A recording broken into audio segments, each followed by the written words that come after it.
We are back for another episode discussing Walker, Texas Ranger, here on Boob Tube Boys. I'm Brian Vaughn. You heard Spencer Hendricks over here. He's disgusted. Is that accurate? No, I'm not disgusted. I'm along for the ride, whether I like it or not. Are you a tough guy? No, not at all. I'm a sensitive type. Van Lee, are you a tough guy? You know, I can't attest to that, but what I can tell you, that I am not a dream breaker, I'm a dream maker. I agree. You've been a very positive influence on all of us. Positive, me, in any capacity, that word, they don't gel. They don't gel together. And yet here we are, doing such a positive thing, which is discussing Season 7, Episode 14 of Walker, Texas Ranger. It's an episode entitled The Principal, for good reason. It came out because he's your buddy. He's your principal. He's your principal, and also your prince martial artist.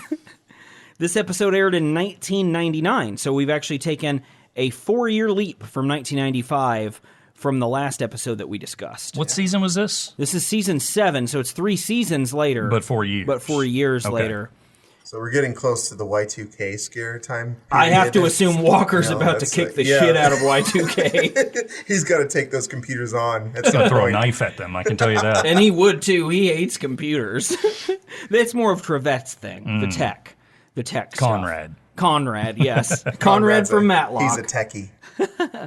Well, let's just hop right in here. We've done a little bit of Walker background already, but I do want to say this episode rules. I'll just say it flat out. I watched these back to back, and I had to take a little break about 10 minutes into this episode, which disappointed me. I wanted to get right back to it. But after I watched the first one with all the Native American mysticism and ghosts and all that, I'm like, whoa.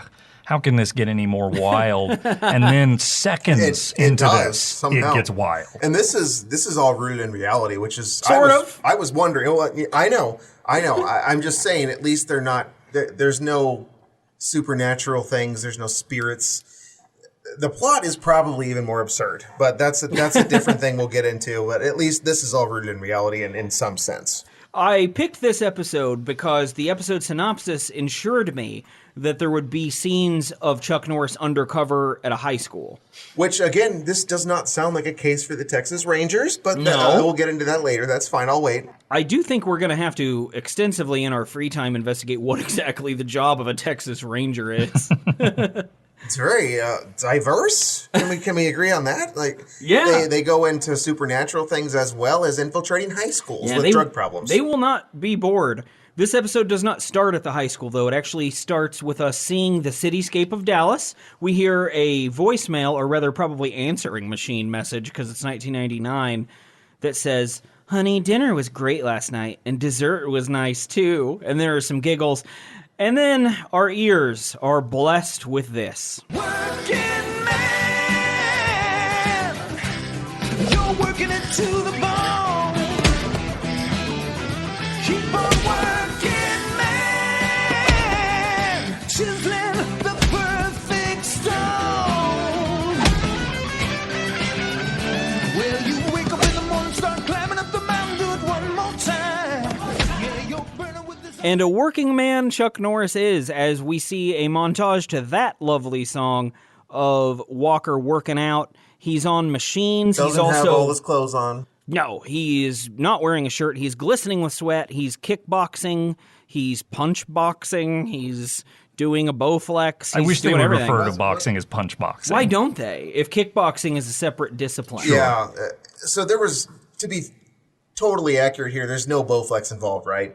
He promoted that just on the side. There is some sort of machine he's working out on, like where he's pulling his arms together from the side. I am curious about this because, of course, that's what I thought when I saw him working on those machines, is if that took place during or after his Walker, Texas Ranger career, because I just think they remember him in those Bowflex commercials.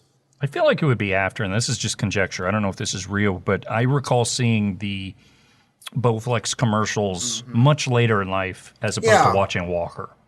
Yeah, that seems to add up. Now, there'll have to be the research department getting in on that, but for now, I'm going to say it seemed like afterwards. I'm sending an email to our research department as we speak. Sergio! Yeah, get on this. We need to figure out the answer. I just distinctly remember that about him, and I thought about that, of course, as watching him just just work out so hard at the gym. Being a working man. I assume he does this every day, too. He's not alone in it either, because his friend Max has returned to the fold of working out. Max is a high school principal, and he says the school's getting worse. That's why he's been away from the gym. He's been the principal for 3 years now, but he knows the school has some sort of drug problem, and he thinks the dealer's probably a faculty member. I mean, every time there's some sort of drug sweep, it seems like everyone knows about it and everyone's clean. But he knows drugs are on the premises, so something's up, someone's letting them know. That's why he suspects it's probably the faculty. And he also looks like Klaus Kinski. Wow, he actually kind of does. Also, this is totally unrelated, and I'm going to bring it up on the podcast. Have you guys seen the documentary about Klaus Kinski and Werner Herzog's friendship? Bits and pieces, and it's amazing from what I've seen. Sounds awesome, but I haven't. I have wanted to watch that for so long, and it's not relevant to Walker, Texas Ranger at all. Well, and Kinski, I think, was dead by this point Yeah. when they're making it. So it's mostly just Werner Herzog being mean and making fun of him while he can't defend himself. But they truly were friends, at least to an extent. Yeah. So it's almost heartwarming to watch. I've I seen think clips. they had some creative clashes, yeah. but respected one another. So that worked out pretty well for them in the end. And this was also before Herzog ever played a villain in Jack Reacher. But he did direct this episode of Walker, I was Texas going to Ranger. say, right? is that why we're talking about that? Because he did direct this particular episode. The pain that enters the eyes of selling the drugs to the children. After we get out of the gym, we go to Burroughs High School, which is the school that Max Henson, Walker's old pal, who I presume has never been in an episode of the show until now, but he's an old friend of Walker's. Max Henson is principal of this school. We see a teacher named Mr. Bolt. Is that real? Yes. Yep. Enter his garage classroom to talk about homework and quizzes. Mr. Bolt is played by James Remar, who some people might recognize as Dexter's dad. Oh, Dexter's dad. His name was Mr. Bolt? Mr. Dr. Keith Bolt. Dr. Yeah. Bolt would be even better.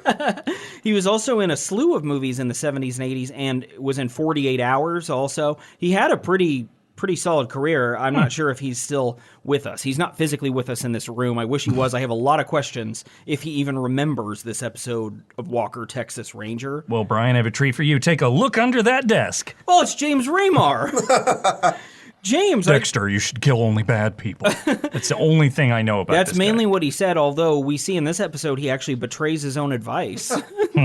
A younger James Remar. So Mr. Bolt is talking about homework and quizzes, but that's all for appearances, because once most of the students have left, only a few remain. He shuts the door to his garage class. He motions for this student that he has, who has a smushed-in face and blonde hair. I know which one you're talking He's about. got a pencil in his mouth. He motions for this kid to shut the door, and then it becomes clear the kids remaining are in on the drug operation that Principal Henson mentioned to Walker in the workout scene.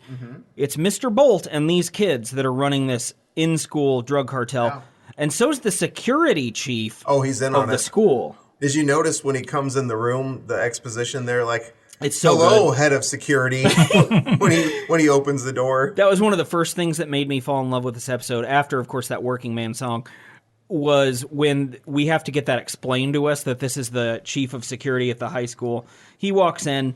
Bolt pesters this kid named Danny about not making his drug-selling quota. Poor Danny. And drugs get passed out to all the kids at this point to go deal them to people at the school. They're little bags of drugs. Yeah. I don't know what... Inconspicuous drugs. I thought it looked it crystallized, cocaine? so I thought it was meth. Oh, it might be. It was too thick to be wouldn't- cocaine. It wouldn't be cocaine. It would make Who more could sense. who could afford Well, cocaine? yeah, minus the dollar value. Do you but guys think that the people who made Walker maybe just don't know anything about drugs? Here's a drug. It's just in a bag. They never specify. You would think they could specify at some point. Why Even- weren't they?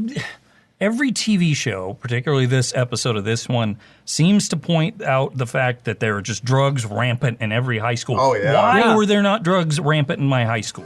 Yeah, or I'm now. mad. Maybe People- you just missed out on it. You needed Walker. Do you to think come it's and because you discover didn't it for have you. any friends? Because I think that's... Oh, come on now. That's I one of had the- one friend, and he's in this room. Yeah, that's true. I was just getting ready to say, I think that was one of my problems. No one was offering me drugs because I wasn't talking to anyone. It's really a shame that you didn't go to the same school as us, Van. It would have made high school journalism even more fun. There would have been so many drugs. I could have been friends with Kevin Agee, too. Yes, you could have. Lots of inside school talk for the audience here. The chief of security tells Bolt that he actually thinks Principal Henson's getting suspicious of their drug operation. Bolt, very ineloquently, goes ahead and says if he gets too suspicious, we'll kill him. And this is the first of many times that Bolt just comes out and threatens murder. That's his first resort. You would think at some point that he would kind of realize you can't really cover up your in-school operation with too much murder. At some point, there might be a suspicion as to why everyone in the school is dead. I know, but the thing is, his temper is actually exactly what you would expect from someone whose surname is Bolt. Except for Usain Bolt, who's just real fast. Yeah, he hasn't murdered anyone, as far as I know. After the dramatic murder threat that Keith Bolt offers up regarding the principal, we go to our trusty Walker theme song.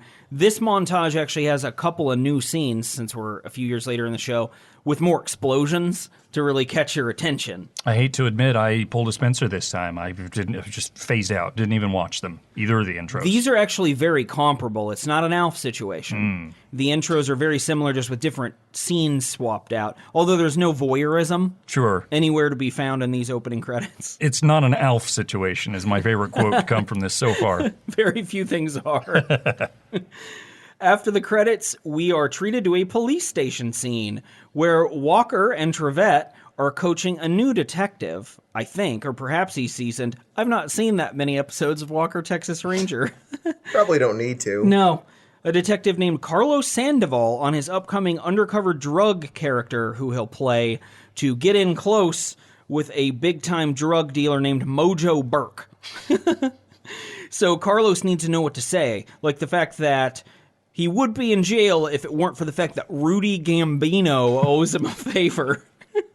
Some of their fake names that they just toss out are just amazing. And they do that several times throughout this episode. There's one thing I'm going to point out. We've seen a few transitions between scenes, and something that they did this season, and I don't know if they did it regularly this season, but this episode in particular, is they have a screen transition where it zooms in on Walker's eye and then zooms out and boom, new scene. That's a good point. I noticed that like once, but it actually did kind of serve like as a 8 times. device. And it was really weird. Now, there's in the first episode, I think they had wipes, or they would just move to the next scene. But this one in particular, it's like whoever edited it or cobbled it together figured out how to do that. Cobbled and was it like, together is probably more accurate. Yeah, I got to do this. This is so cool. Watch me switch from this scene to this scene. Boom, Walker's eyeball. Whoa, maybe it's to symbolize that he's always got his eye on us. He's always behind you. Yeah, Walker is made out to be some sort of vigilante Santa. He's part Cherokee. That makes it all okay. I also like that the code word for extraction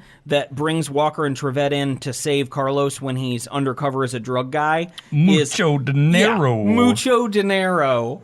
Which anyone would say in regular conversation in any given moment. Also, no one's speaking Spanish here. We see later the drug dealer, Mojo Burke, talking to Carlos, and neither of them is speaking Spanish. Yeah, let's have you tip off the whole sting operation by saying something totally out of character that everyone would be wondering about. And you said it very loudly compared to everything else. Hey, mucho dinero! Speaking to your wire in your shirt. It's mucho dinero. Before Carlos can get to the root of the drug operation, though, kids are selling drugs. We go back to the high school for a montage scene of kids selling drugs to one another that is made far better because of this song. You didn't see what you just saw right under your nose outside the law. Don't cry to the cops. Don't run to your mall, 'cause you didn't see what you just saw. It's that for this and this for that. You ought to know just where it's at. There's some kind of people you never should burn. Pay attention, Junior, and maybe you'll learn. You didn't see. It's just another fucking cool-ass song. It's amazing. It just, I mean, that little hip-hop verse, what the fuck was that? I don't, was that originally in the song? Did Chuck Norris order it?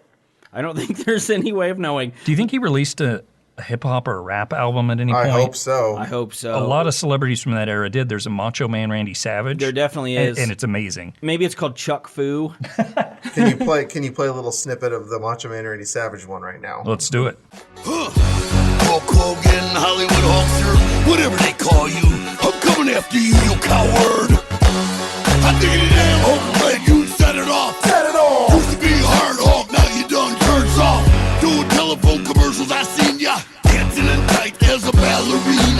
Well, that was an unexpected turn, but one I'm very glad that we took. And I'm going to do my best not to just go straight into some sort of digression about Randy the Macho Man Savage and how he says, Hard to do, but okay. all the time. You think you can do it? No, do it. Your bit. Your favorite uh-huhs are not the main ones. Oh, it's just like in conversation when he's talking like, well, I like to rap about my friends sometimes. I went down to the store, and I found myself a 2-liter soda. They're just strewn about the conversation. He just throws uh-huhs. He likes to affirm what he has said in the middle of talking. Okay, Went to the barber, At any point, does he snap into a Slim Jim? I have to imagine that happens while he's at the barber. He's eating Slim Jims, getting a haircut, doing steroids, presumably. At Talking one point to or Lenny Poffo. Yeah, his Lanny somehow. Lanny, something like yeah, that. his, I think, older brother who is still alive. But not a lot of people are going to live in this episode of Walker, which is the best transition And Macho I Man can is think not of. in this episode, surprisingly. No, I wish that he was, actually. He would fit in a couple of points. Yeah, he absolutely would. Oh man, would he ever? I just now realized. Okay, I can't wait to talk about this later.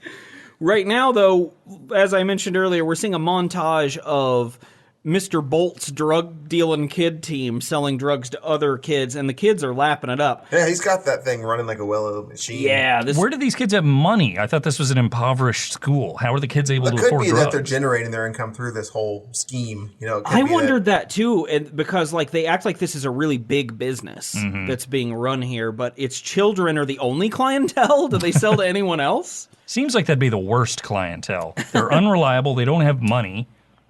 I know. Oh, I just described drug addicts. Yeah, that's Oops. true. That's well, true, yeah, you there's can a lot of always similarities, You can always find a budget for your addiction, no matter how poor you are. or no matter how much of a child you might happen to be. One of these kids gets busted, though. A kid named Johnny with some real dumb sideburns and a lot of gel in his hair. He tries to sneak into the auditorium when Miss Renshaw, the school counselor, notices the drug transaction he's just made with another student. This kid, as well as the teacher, Dr. Bolt or whatever, as well as Dr. Bolt. anyone who deals with these drugs Which is in another this slang episode. term for Frankenstein. Yeah, Dr. Bolt. Yeah, I've been chatting with Dr. Bolt. And anyway, they are so callous and open with their drugs and drug dealing. Yeah. They don't try to hide it at all. This kid, I mean, sure, he goes into a side room, but he just flops out his bag and starts pulling out wads of money. cash. Yeah. He has a big wad of cash and several bags of drug. But Renshaw sees it. Yeah, all. Miss Renshaw sees it. Johnny starts to threaten her. However, that's when our Principal Henson and the Chief of Security, who we know is a drug trader, come in to save the day. He's not a good man, the chief of security. No. However, they are able to save Miss Renshaw from whatever violent sideburn Johnny might have wanted to commit right there. And the Chief of Security escorts Johnny out of the room.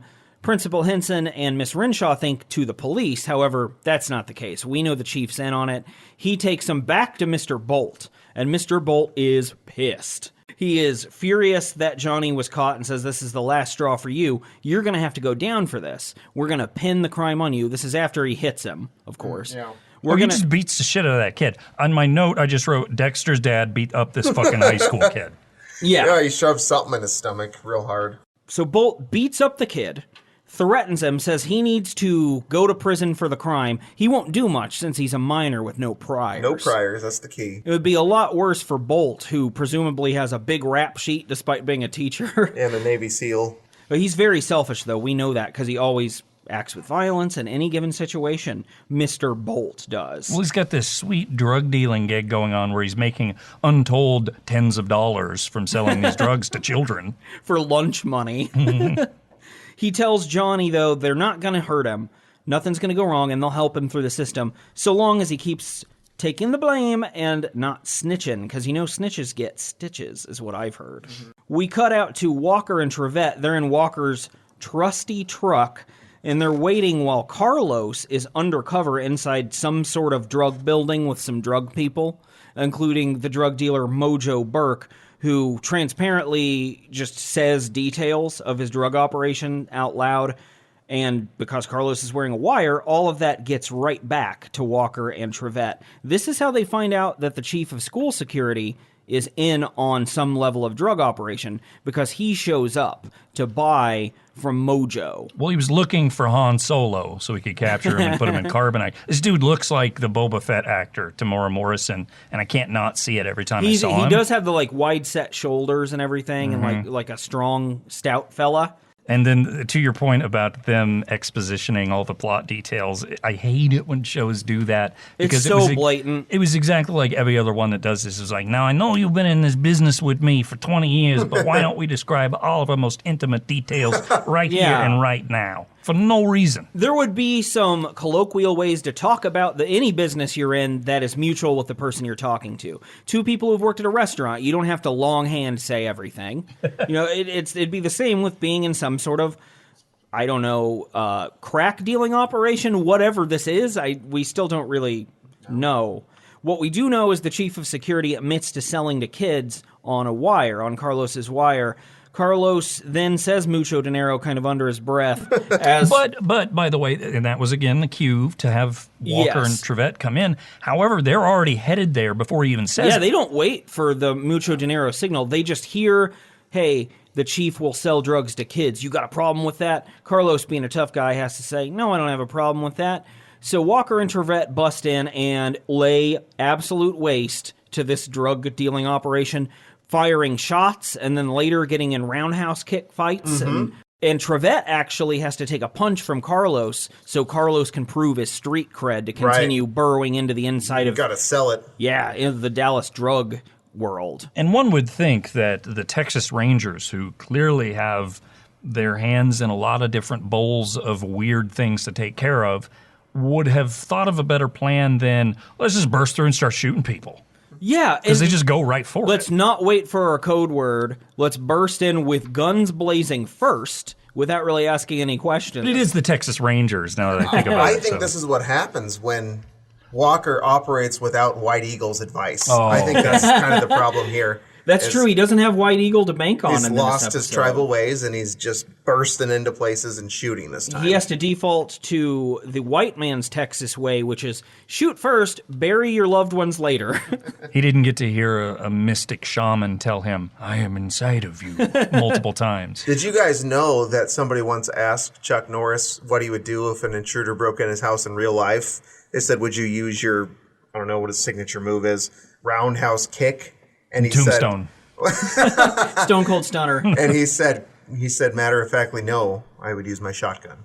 Oh my God! That's a real thing. So he wouldn't disable them, he'd murder them. Yeah. No, he was very direct. Like, I would not use hand-to-hand combat in a life or death situation. And I did find it kind of interesting in this show because I thought of it erroneously as a kid, as my image was they don't really use guns in this show. The focus is on martial arts. But they sure do. And self-defense. But they use guns just with reckless abandon. This scene does end with Walker guillotine holding BJ, the security guard, till he passes out. I did want to also briefly talk about the setting of this drug purchasing building, which is some sort of warehouse.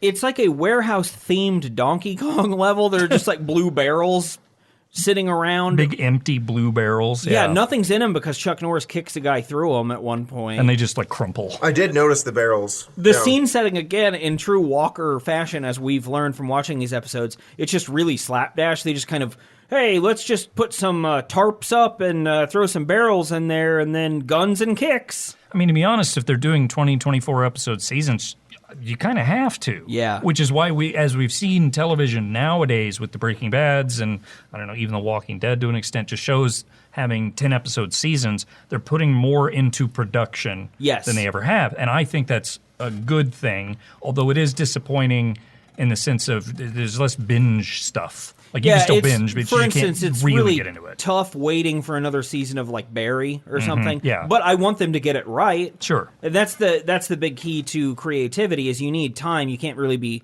necessarily, as you said, Van, forced to do 24 episodes of a TV show in a season and expect them all to be good, which is why these shows often churn out crap. Also, this show just sucks.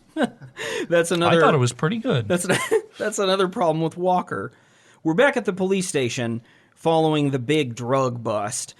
And Henson, the principal, is there as Walker and Trevette have to break the news that BJ, the security chief at the high school was actually in on it. He was a big-time drug dealer. But BJ didn't name any names. He's a tough captain. I think Bolt would be very proud of him. Well, he's that unaltered clone, of course, which, they got the perfect genes from bounty hunter Jango Fett, which allowed them to create this perfect school tough guy. That's what you would use that technology for. I would to produce like the toughest security person who won't snitch. What school needs like a pro security guy? Burroughs High School. Yeah, in if anyone Dallas. does, they do. Did you guys notice, this is a side point, did you notice in the earlier scenes, Chuck Norris's beard is significantly lighter than it was in the first episode? I didn't. It Lighter seems in to- terms of density or color? Density. There's not. He almost looks clean shaven in the initial scenes, and then towards the end, it seems to me like it's more thick. But yeah, How red is it? He's a ginger. Red enough. It starts just like I thought. Maybe he didn't keep the beard going later on in the show. At first, I thought maybe he was partly clean shaven Chuck Norris. Maybe he got a little more proud of his jawline or something like that and decided to shave. I actually had not noticed that, and now I want to go back and rewatch it. No, you Actually, don't. I do want to rewatch this episode at some point. Yeah, this one was Do you pretty think damn you would good. prefer Chuck Norris with or without the beard? With. For He looks sure. horrible without it. Yeah, he looks like some sort of adult baby without the beard. He really does. There was a movie where he was like a ninja truck driver or something. This is off the back of my memory at some point, but he didn't have a beard in that, and it was jarring. Well, I definitely got a very firm response on that question. Yeah, no qualms about our answers there. We go back to the high school. That's where Principal Henson is chewing on the news that his chief of security is involved with drugs. He's outside the automotive classroom, which is where Mr. Bolt teaches, as we know, which is fitting for an automotive teacher, actually. I just realized that Mr. Bolt would be his name. Lots of those things on cars, I'm told. I don't really know. They fell out of the bottom of a van in California Dreams. Bolts, after all. We'll see that, like, my teacher who taught my automotive class in high school that You I had an definitely actual went automotive to. class? Yeah, that I definitely went to. All the time, I bet. His name was Professor Timing Belt. So, they Oh, just that tend to makes sense. be Yeah, Yeah. this is all starting to make sense. Yeah, mine was Dr. Carburetor. Brian just He had his exploded in doctorate. papers. Yeah, some of Sorry. my Walker papers just fell. I got too excited. There's And- White Eagle in there somewhere. He's going to give me advice on how to better group my His papers. voice has been in your head this whole time. Principal Henson, hearing Bolt discussing the drug operation with his students Loudly. very loudly inside the automotive classroom, busts on in and says, "Hey, That's it for you guys. you guys are done now. This isn't happening." I'm turning you all in. He says that was smart to try and pin it all on the chief of security, but it didn't work. And that was evident from the beginning that Mr. Bolt was a suspect for whatever the reason that Principal Henson had. He thought he was a weirdo, which I guess if your name's Bolt, that's going to come with the territory. And your son's a mass murderer. Yeah. Serial killer. I think that would also very much affect things, and you have to, as a ghost, counsel him all the time.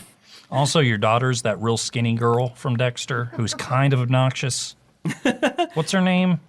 Dexter's sister? Jennifer Carpenter. Yeah, I forget what her name is in the show, though. Oh, that I was the can't think- actress's Deb. name. Like, that's the worst, like, character name. Yeah, her name was Deb, Deb. Okay, that's as I right. now remember. That's right. Principal Henson then pretty much tells Mr. Bolt, this shit is over. You're going to jail. Mr. Bolt actually thinks that's not the case. You're not gonna do anything. Except die. And die is exactly what the principal does at this point. From, I guess, being choked or something? Is Yeah, he that broke what his neck, I think. He got hugged real was good. there a pop noise or a crack think so. noise? I to don't denote think it? so, but you got the idea. Yeah, It he was more of a choke. broke his windpipe or Yeah. something like that. Yeah, Mr. Bolt is very strong. Yeah. And a Navy SEAL. Again, after the murder, which all the kids are just standing around stupefied as you would be. Yeah, they're horrified. They do show that part pretty well. I It's thought like, that oh my too. god, I actually didn't think that he would do that. I thought they'd have the kids just kind of be like, yeah, get him, or something with the tone of the show. But no, they were affected, and that's There's starting to be a little bit of dissent among the group at that point. They're like, Yeah. I'm not sure if we should be a part of this thing where we're dealing drugs and watching people die. Yeah, Danny, they start whose to wonder. job performance metrics were suffering earlier in the drug trade, he looks very frightened. Even Smushface Yeah, the looks kid who's scared. a rectangle head. Yeah. I would go so far as to say none of them liked that they watched someone die. They did not approve of it. No, and this is the first time that Bolt gets the roof of somewhere involved, as he orders Smushface to go ahead and take the principal's body up to the roof where it gets chucked off so the death will look like a suicide. Right, yeah, because when you jump off a building, only your neck is affected. The rest of your body is totally fine. That's a total probable cause right there. It's suicide. He jumped off a building and his neck is broken. Yeah, they jump right to that. He clearly jumped off this building. I don't know where these bullet holes came from. It seems like he was choked by his own tie You notice before the he rest jumped. of his body is totally unharmed whatsoever, and then his neck is just he doesn't have a head anymore. We are burdened right now, the three of us, with the knowledge of Principal Henson's death. Walker doesn't even know yet, but he's about to, because cut to an interior shot at CD's bar. And this is where we meet local bartender CD, played by Noble Willingham. Compact disc. Yes, CD, he is an ex-ranger. I had to look this up. He is a rotund man with a gray mustache, a cool hat, and a vest. I actually thought it was Wilford Brimley at first. I really got that vibe from him when I saw him. I can definitely see how. I wasn't sure who that was. Well, he apparently is a show regular. I did notice him in the credits of both episodes, despite the fact he didn't appear in the first.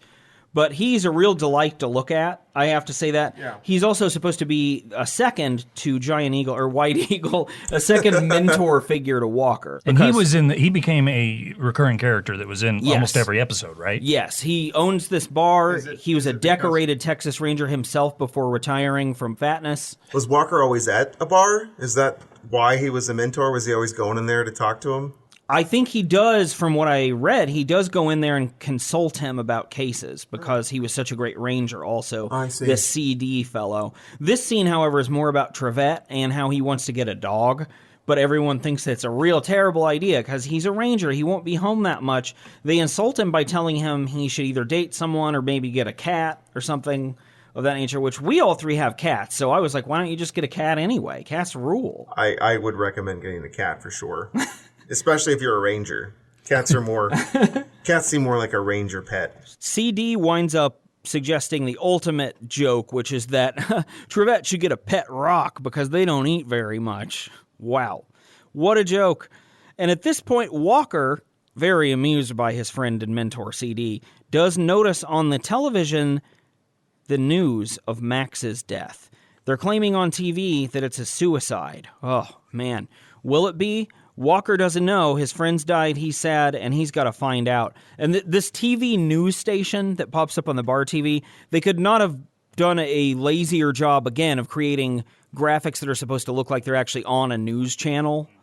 It's just very, very vague. It might as well just say news station, reporter, whenever a reporter pops up on the screen. Well, if you look to the other side of the bar, this is kind of like a little Easter egg. You can actually see Columbo watching the news report explaining the weather on the Tuesday of whatever happened. And then they switched over to Alf, and they just all watched that in the bar. And that's how all these shows we've been doing tie together. You didn't think there was a method to the madness, but yet there is.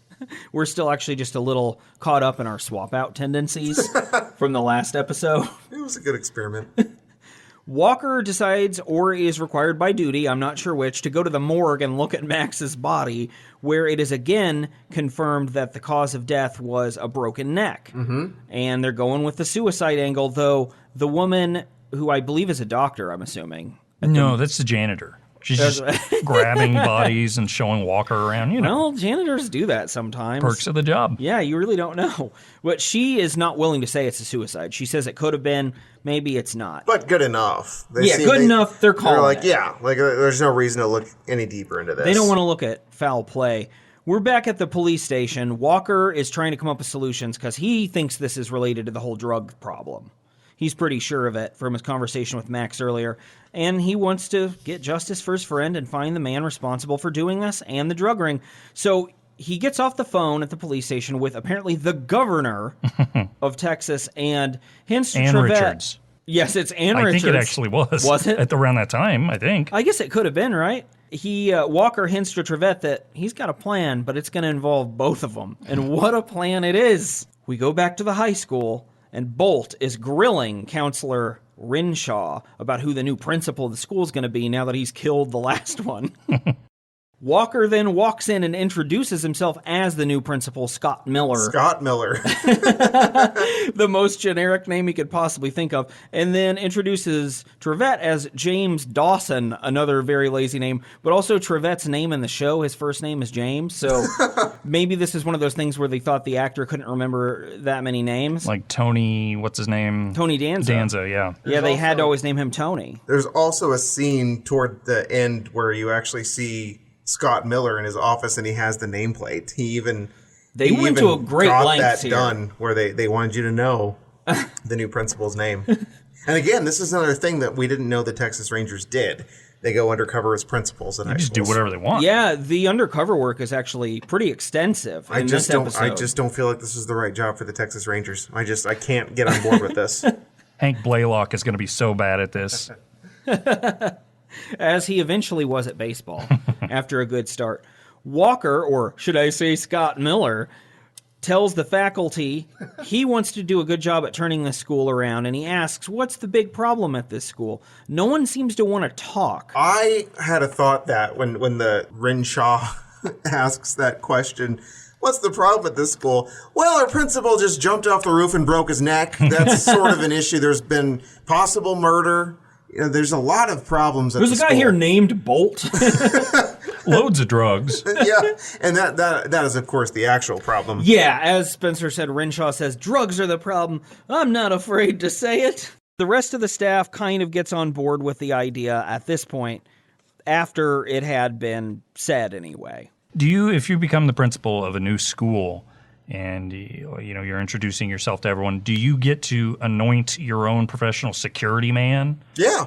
Because that's the way they what I let thought. me Is this to like a believe. baseball manager bringing his pitching coach with him? Yeah, you get Can to be overhaul your the team. whole staff. Yeah, and clean I'm a house. principal, and this is my Clean house. security officer. He goes wherever I go. This isn't suspicious or weird at all, and we definitely probably know how to act like educators. And he never even talks. That's another thing I thought is I would have really liked to have learned more about what he would do as an actual principal. I'd like to see what are your educational policies, what kind of changes do you want to make to your teachers' teaching styles? Did he do the role of principal while here? Did he also fill out the paperwork I imagine and all not. that? I imagine not at all. I imagine the school was doing way worse than it was before. Yeah, just for that 2-week blip, the school's performance and grades are terrible, and nothing's getting taken care I of. also imagine the superintendent would want to talk to him. Hey, Scott Miller, what are your credentials? Where'd you graduate? What are your previous educational qualifications?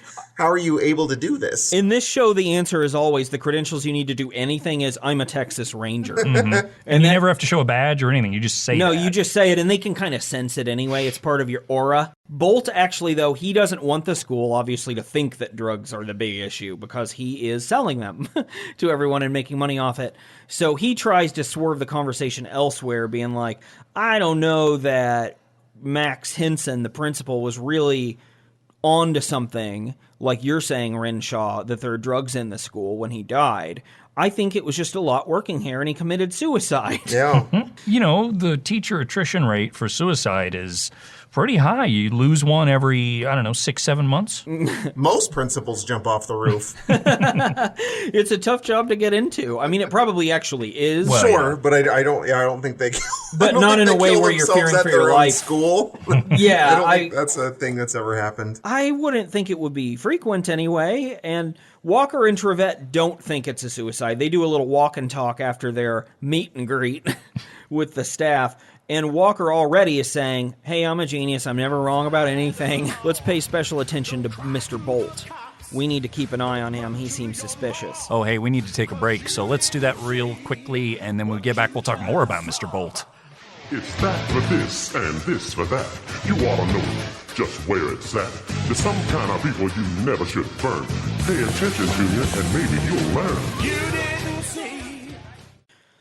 We're back out in the schoolyard. Trevette and Walker then quickly have to break up a fight between the smush-faced kid, who's part of our drug-dealing team, and a 37-year-old ex-con with like a chin goatee.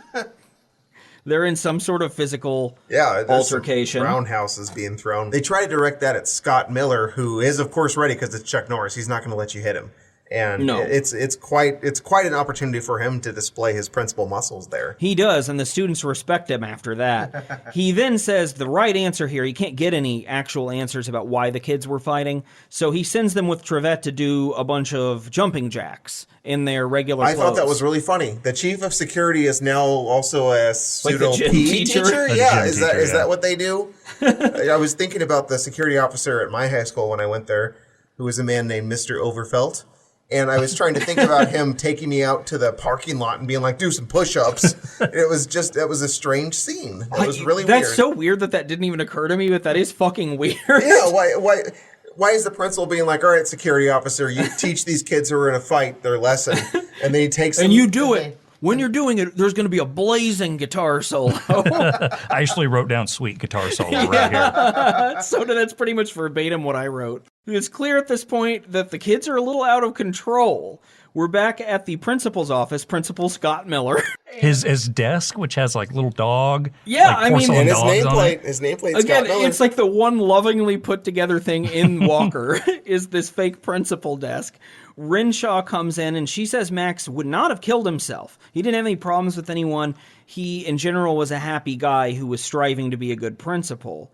Walker says there do seem to be a lot of problems here. We need to get some things back on track around Burroughs High School. I have just the thing. Oh, man. The first of three things. I'm going to keep doing this idea over and over again. Yeah, so it works. To the school auditorium. The students are being rowdy. They're like throwing shit at each other. Renshaw leans over to Walker and says, I told you. Like, an assembly's not going to do shit. These things go disastrously. I've been at this school for a long time. And then the music hits. The Mortal Kombat music. And then the lights hit. And then the Mortal Kombat lights. And then just a series and then Scorpion and Sub-Zero came on stage. Murdered everyone. A series of beefy men. So wide. And so strong, come hurtling down the aisle one after another. The first, their leader, John Jacobs, we're told, as each of them high-five them, taking the stage.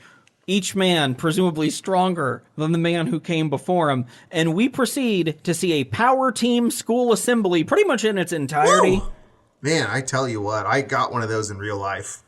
So you've been one of these? Absolutely. I did too. Yeah. I also have seen one of these in real life. Wow, so we've each witnessed the power at team. Horace Mann Elementary School. Mine was in middle school. I think 7th or 8th grade.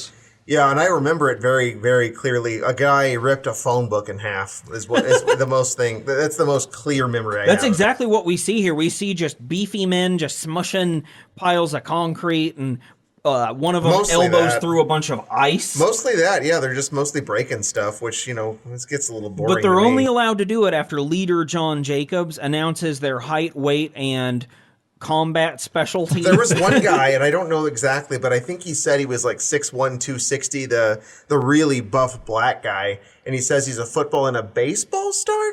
I don't believe there's any baseball players maybe like who at have his that high build. school. I was very confused by that. Yeah, I thought that was weird too. I think that's the same guy who John Jacobs goes out of his way to say has a 32-inch waist. Yeah, is that? I thought it was the biceps. No, he has a 22-inch bicep and a 32-inch waist.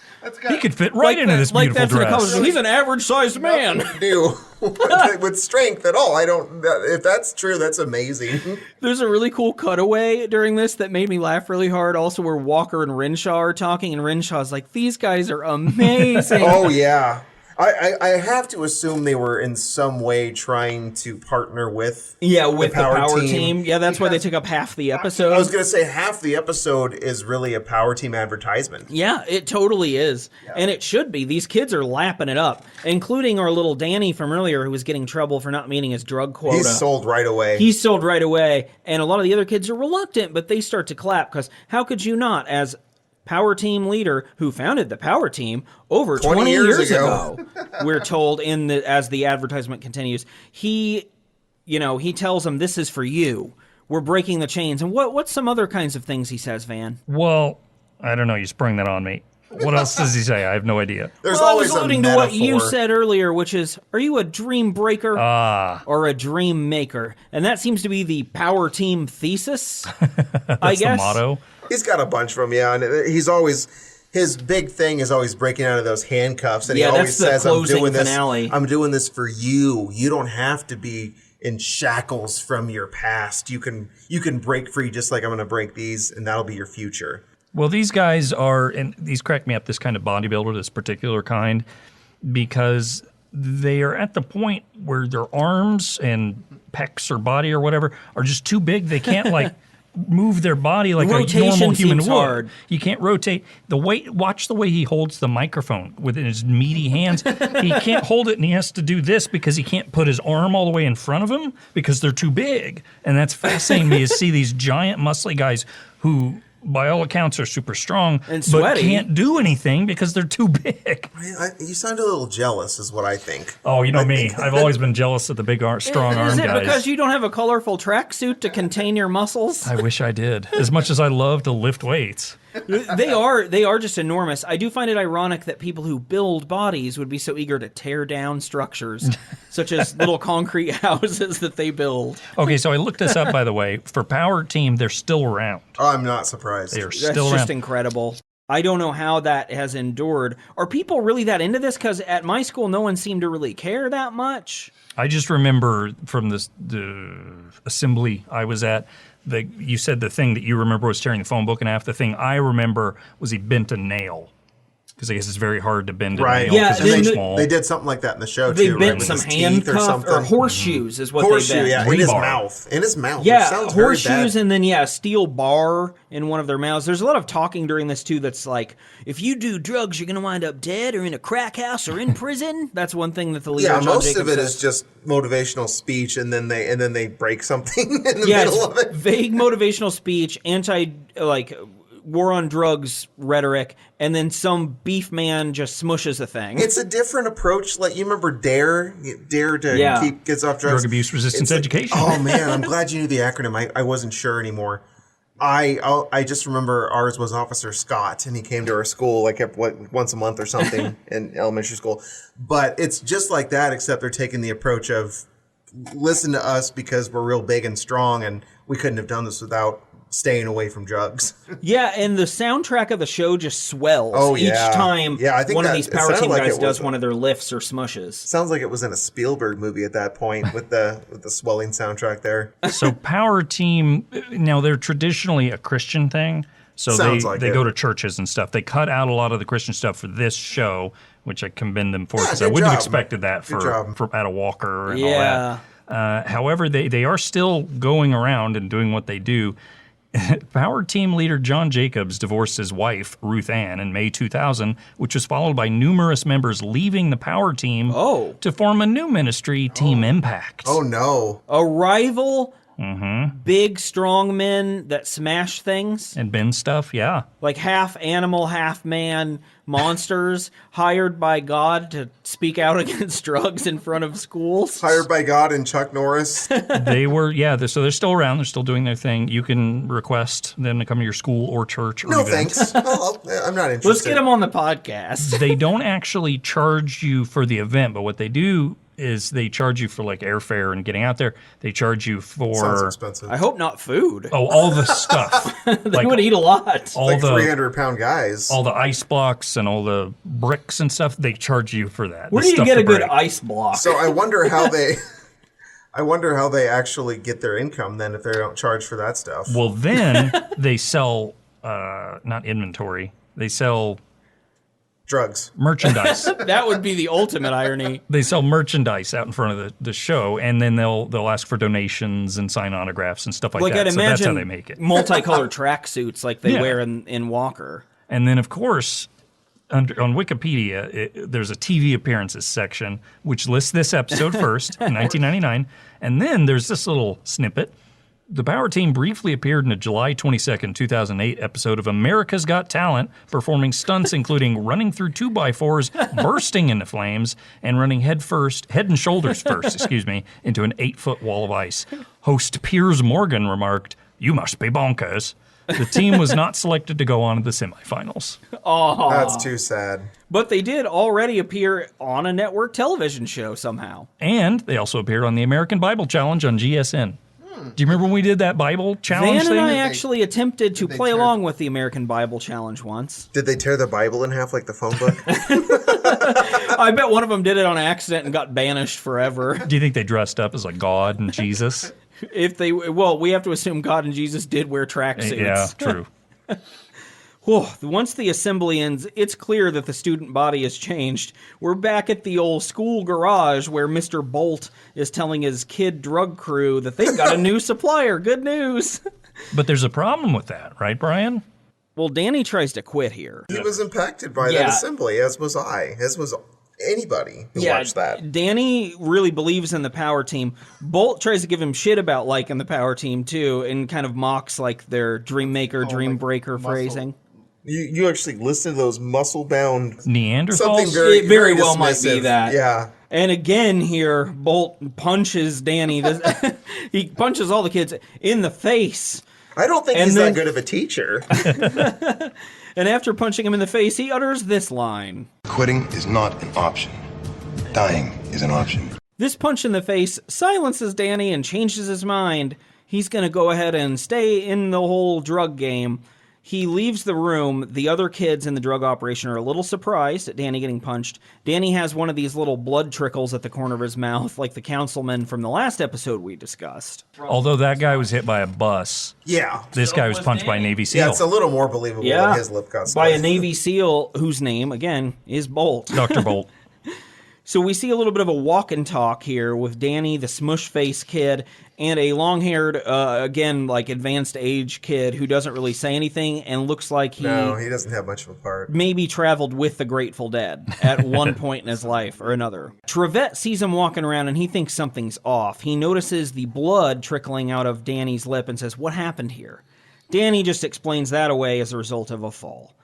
Meanwhile, back in prison, Carlos is talking with Mojo, the drug kingpin, again, very, very frankly, about the drug business. He also tips off a security guard to fake an altercation where he swings at the security guard. Again, to say, look, this is for real. I'm clearly not a cop. I'm trying to punch prison guards. This is all, of course, signaled by Carlos tugging on his ear, and then Mojo whispering to himself, "The dude is tough." Back at the principal's office, Trevette tells Walker that he saw Danny, and Danny has a bloody lip, and this all happened after Danny left Mr. Bolt's classroom.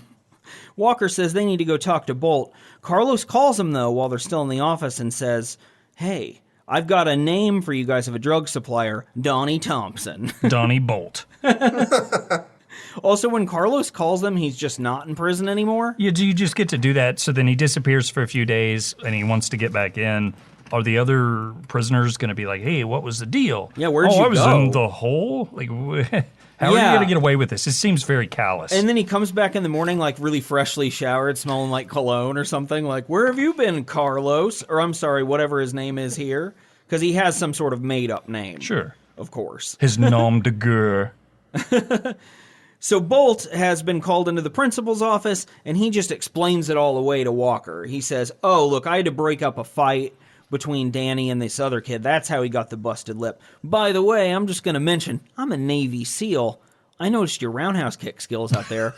What are you, Principal Scott Miller?" You got some pretty sweet roundhouse kick skills, buddy. He covers himself, though. I'm a Marine. Yeah. We all know he's a Texas Ranger. Semper Fi. Oh, yeah. Well, he also was a Marine in the show's lore, I found Well, I guess out he was later. in Vietnam or whatever. Wait, Yeah. were the Marines in Vietnam? Yes, they were. Okay. My own father was one of those, a Oh. Vietnam Marine, and he was never in Walker, Texas Ranger, for the record. That's a shame. He reveals that later on, though, where I feel like, he was hiding that from him at the time. He's like, "Oh, I'm just a Marine," that's Yeah. my only background. And later, at some point, when they have Yeah, a big later showdown, he he's unveils the he's second like, "You layer." know what?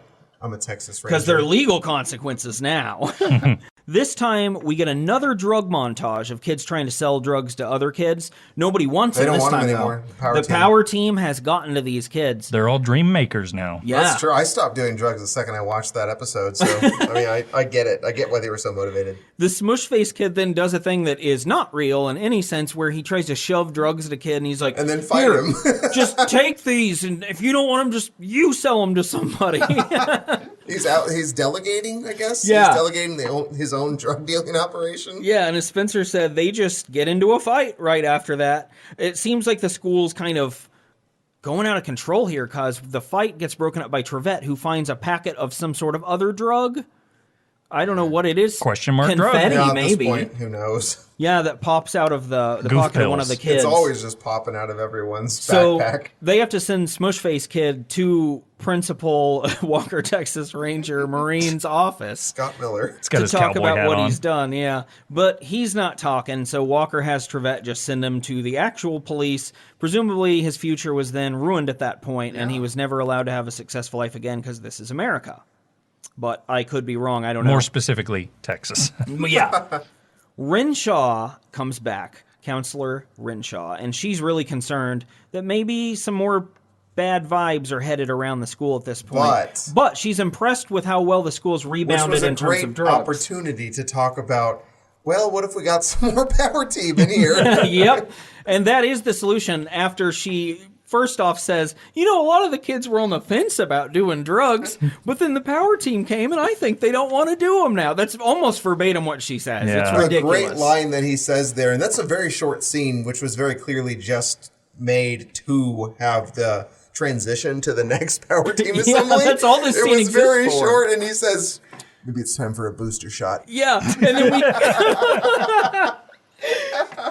and then we cut immediately to the auditorium, and we're seeing another power team Exact same thing. assembly. No, it's not the exact same thing. My favorite thing about this is they just kind of doubled stuff. It's Yeah. two Oh, pairs of yeah. handcuffs. Yeah. It's two horseshoes. Well, I mean, do they get called back to the same school like a week later often? I was wondering, was it like the next day?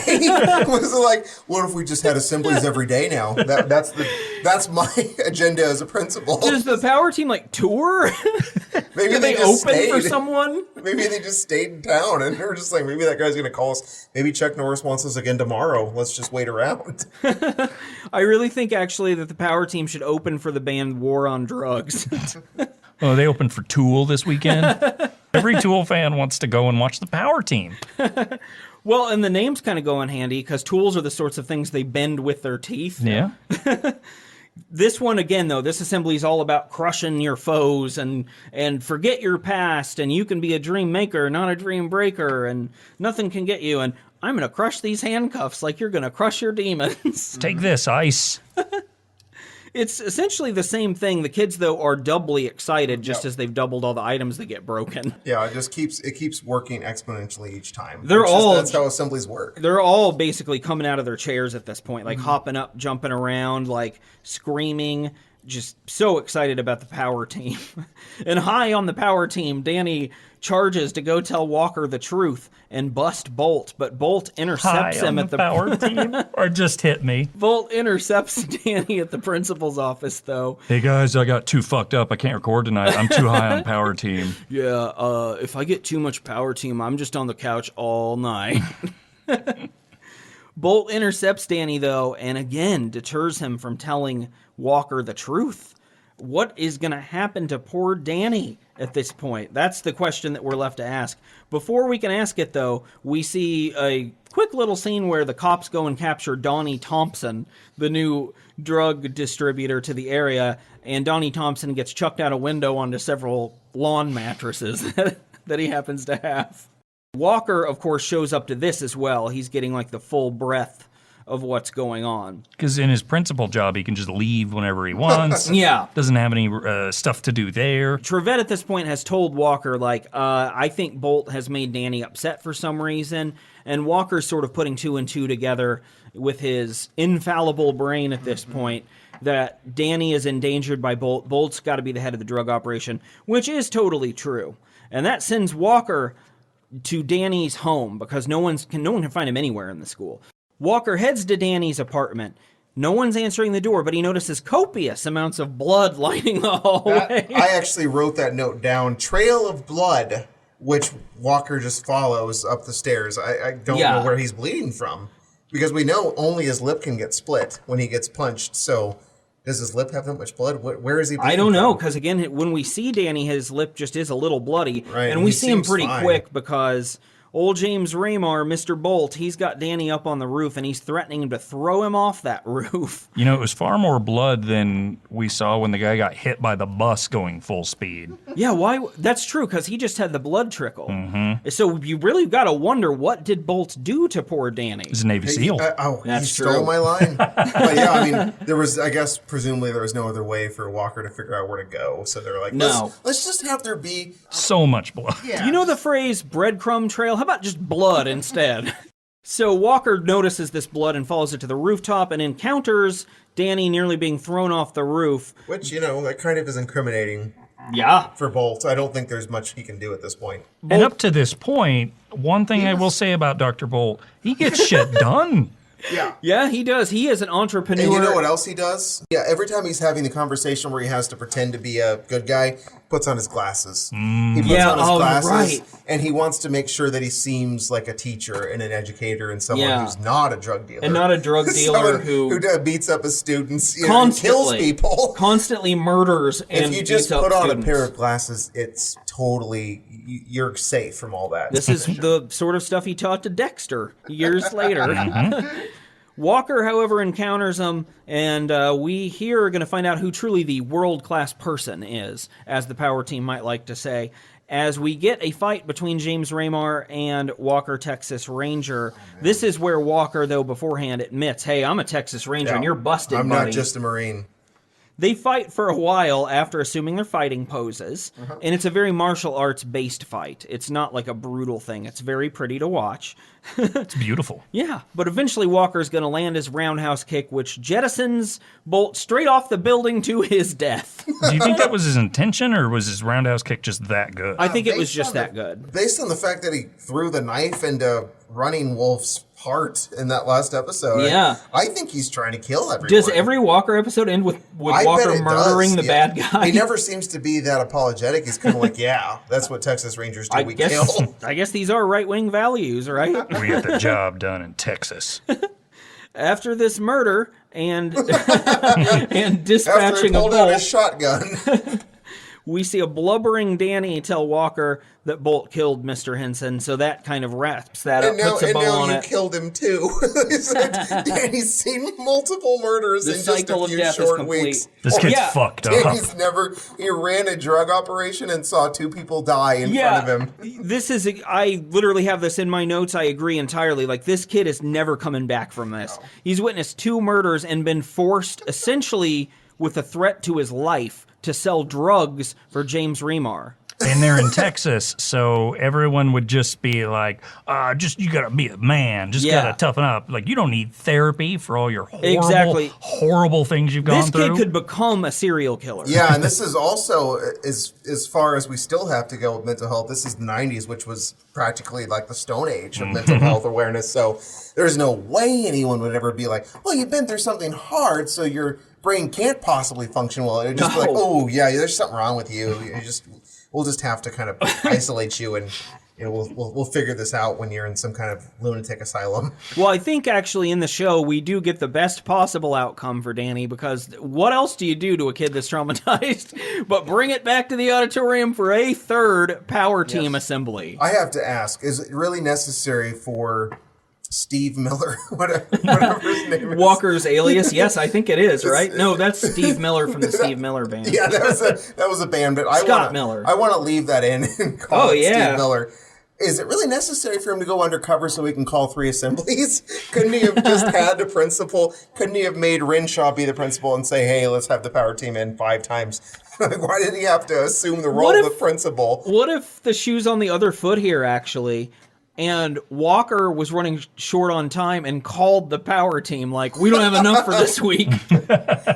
I would believe that. I'm pretty sure that Burroughs High School is now completely bankrupt thanks to the having to pay for 3 power team assemblies in 1 week. Multiple power team assemblies, multiple murders? Yeah. And just a lot of things going wrong with that school. Just both of those things are going wrong with it. I got to think someone's going to check in and be like, what is going on here? Seriously. Jacobs also wraps this thing up in a way that suggests, like, finality. Like, well, it'll be sad to see you go, kids. We've been here 16 times this year. But we've got to go. However, you've got a new principal who cares a lot about you and will take care of you, and that introduces the school's permanent new principal, who is Miss Renshaw. The only good character in the whole episode. Yeah, the only nice who else person was in it the gonna show. be? The only non-murderer, really, in the show. As I said earlier, I wish that he had just stayed Scott Miller forever. I wish he had just been like, you know what? I don't need to be a Texas Ranger. I found my new calling. After that episode, the show immediately changes its title to Miller, Texas Principal.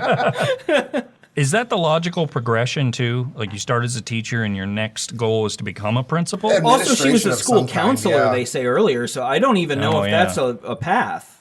Interesting. I mean, yeah, I think once you get into the administration territory above teaching, I guess Yeah. that's in their career trajectory. So what do you guys think of that episode / Power Team It commercial? was amazing, and it really was mostly Power Team. Just to be clear, that was largely a Power Team advertisement. Well, like you said, I quit doing drugs. I'm now bending horseshoes every I saw you opportunity do I that get. earlier. I didn't say anything. You're really good at it. I'll announce your height and weight before the next time we go out in public. Thank you. I appreciate it.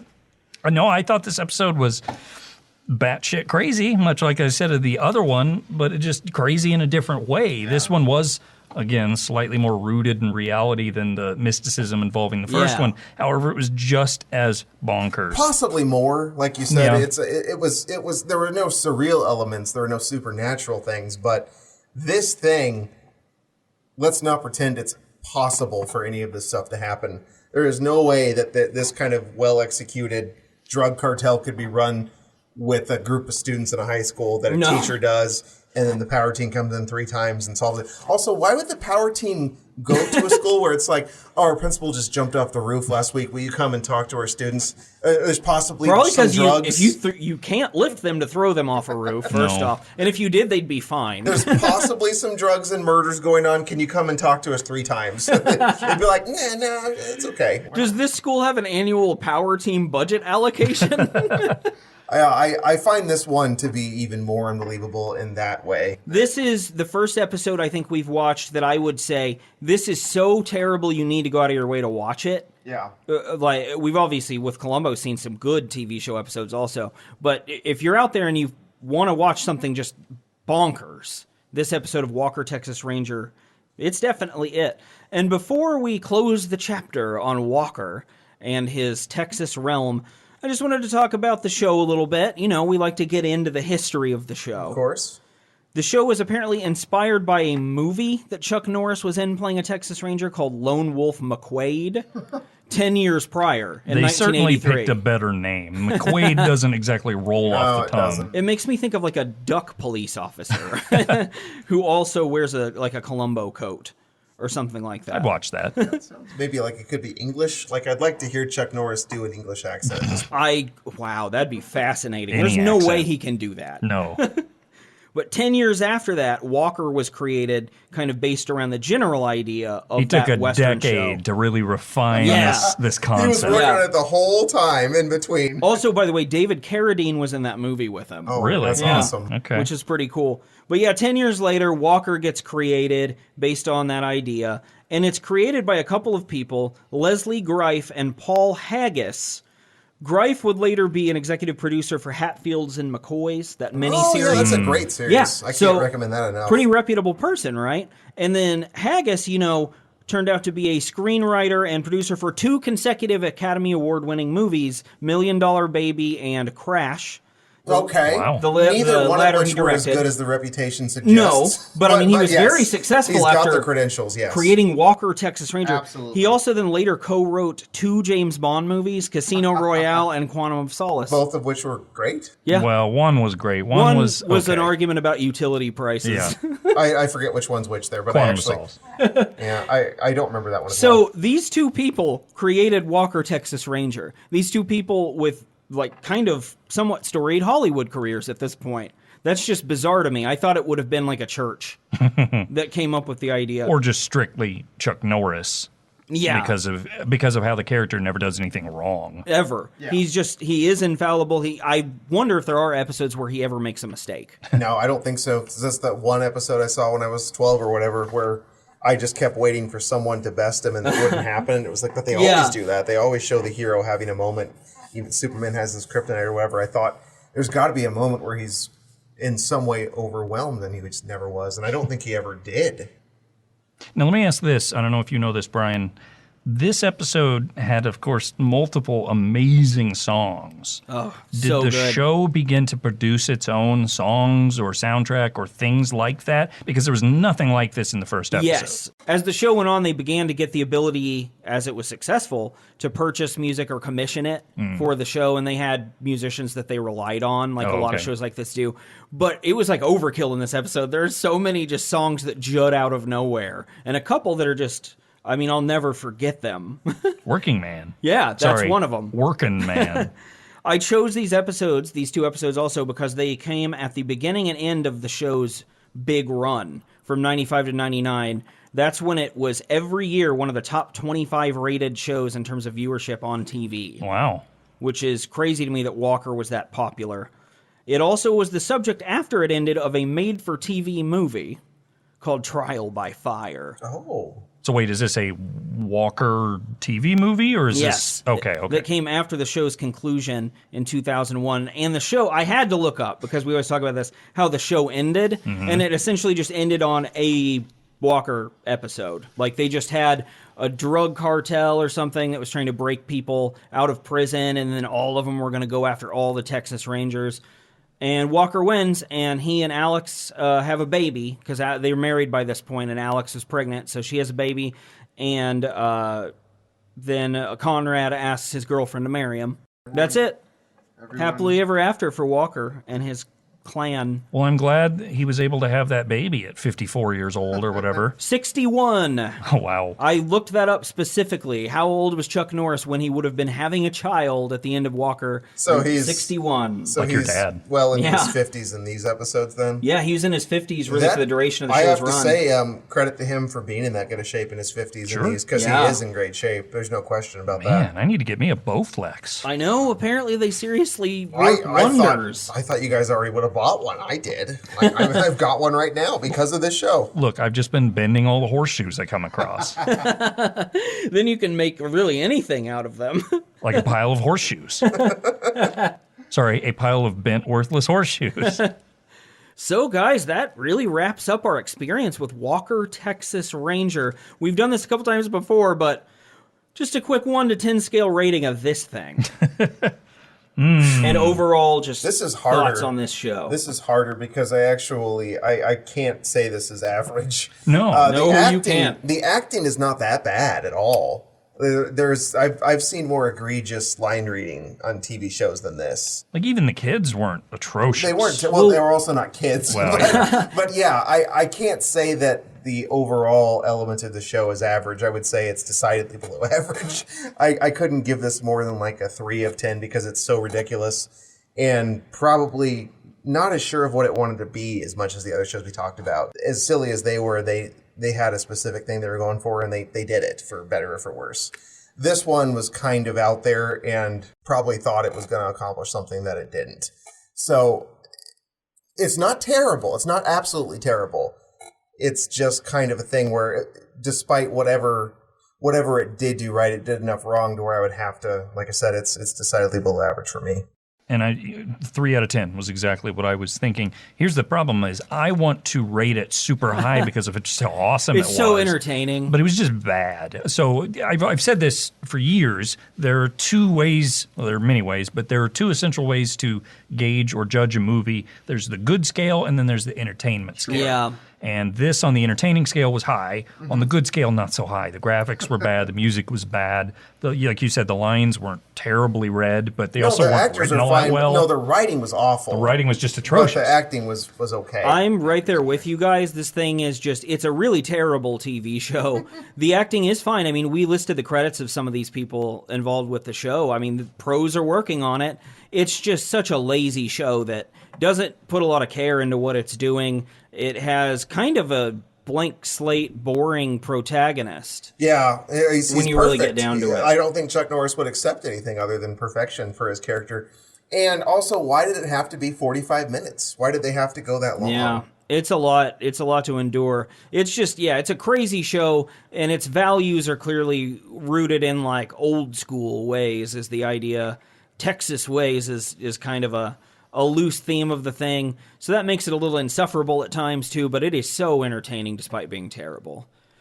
I guess Van, you should probably tell us what's on deck for our next couple of episodes. That's right. Well, I have labored day and night to try and figure out what I want to do for my next show. And I was talking to Spencer about this briefly before we recorded this episode. There's the concept of, do I do an hour-long show? Do I do a half-hour show? Do I do a comedy? And let's be clear, we're going to do any number of those things. Absolutely. Yeah. So it could be any of these. But I like to think of it from the conceptual idea of what do people want to hear, what would they get tired of, that sort of thing. Although ultimately I don't think that necessarily matters a whole lot. But what I settled on was I went for an hour-long show that was kind of in the middle. It's not a drama, but it's not a pure comedy, and it's also not just A. It's several A's. Okay. And you'll understand why. So we're actually going to do 2 shows next week. Wow. Whoa! Mixing it up. Now, why would I choose 2 shows? Well, I've chosen 2 shows because they are intrinsically related and tied to one another. I've chosen the mid-90s fantasy epic Hercules, The Legendary Journeys, and Xena, Warrior Princess. Oh, I see the connection I now. get it. Yeah. This will be fascinating. I have This absolutely seen episodes of both as a child. I growing have up, too. So. I've not seen a lot, but I have seen a few. I'm excited. I'm excited for this. This is a different little track we'll be headed on. So what we're going to do is Monday's episode that we release will be based on Hercules. Hercules came first, so I'm going with that one first, and I'll read you the episode And synopsis. that's the Kevin Sorbo guy or whatever? Correct. Yeah, thought Yep. so. Ooh, we'll have a lot to say about him. So we're going to watch the Hercules Legendary Journey Season 2, Episode 23, Centaur Mentor. This is hard to say, and it's going to fuck with me the whole time. Centaur Mentor. Centaur Mentor Journey. Fuck yeah, I am in. I'll read you. Wow. Hercules' old mentor, Ceridian the Centaur, was dying. His last wish was for Hercules to find another of his protégés, the bold and brash centaur Cassius, and persuade him not to wage war So against many the humans. centaurs. But Hercules discovered the bigoted town magistrate, Greedor, was determined not to treat the centaurs with equality. He, in fact, even planned to kill Cassius's girlfriend's father, Perditus, and blame Cassius. I guess we'll have to be mythology experts by next week. That's absolutely right. So Wednesday episode is going to be Xena, and I've chosen Season 3, Episode 8, The King of Assassins, to discuss, and I'll read you that synopsis. It's double trouble when Gabrielle, Autolycus, and Joxer plot to stop Joxer's look-alike brother Jet, a deadly assassin, from killing his next target. Who might be his next target, you ask? Queen Cleopatra. Oh, shit. Got a little history in there, too. Actually, the reason I chose that episode is I wanted to get one with Autolycus, King of Thieves, played by Bruce Campbell, which is the whole reason I watched the show, and Joxer, who, if you don't remember who Joxer was, he was like a bumbling doofus. And it's the Like actor. a Tom Bombadil type? Tom Bombadil's far. Well, he's powerful. He's really powerful. But Joxer's not powerful. No. So you'll recognize the actor when you see him, and he was just a doofus. That's the best way to describe him. So yeah, I chose Xena I and cannot wait Hercules. to watch Yeah, these this is going to be things. very exciting. And I do hope that we can delve into some actual mythology during the course of this. Oh, I This think could it'll be really inevitable. fascinating. So you guys have that to look forward to. Until then, check us out at patreon.com/Bootu Inc. Support us if you find it in your pocketbook and in your heart to do so. We very much appreciate it. You guys rule. And you get bonus stuff, bonus content. We released Every week. a bonus thing that we recorded. What did we do? I've already forgotten. Well, we took a little bit of a Quiz. quiz regarding being a Texas Ranger. So if you want to hear the results of that quiz And how I won. and hear about Spencer's prowess with a gun that we've alluded to, then subscribe on Patreon. You can also find us on Twitter. I am at Loud Guitar Brian Van. At Manly Van Lee. Spencer. I am 3 French_hen. Yeah. Until next time, we've been the Boob Tube Boys. And we still are. we never will be. Wake up in the morning, start climbing up the mountain, do it one more time. Yeah, you're burning with desire and you keep on reaching higher as you make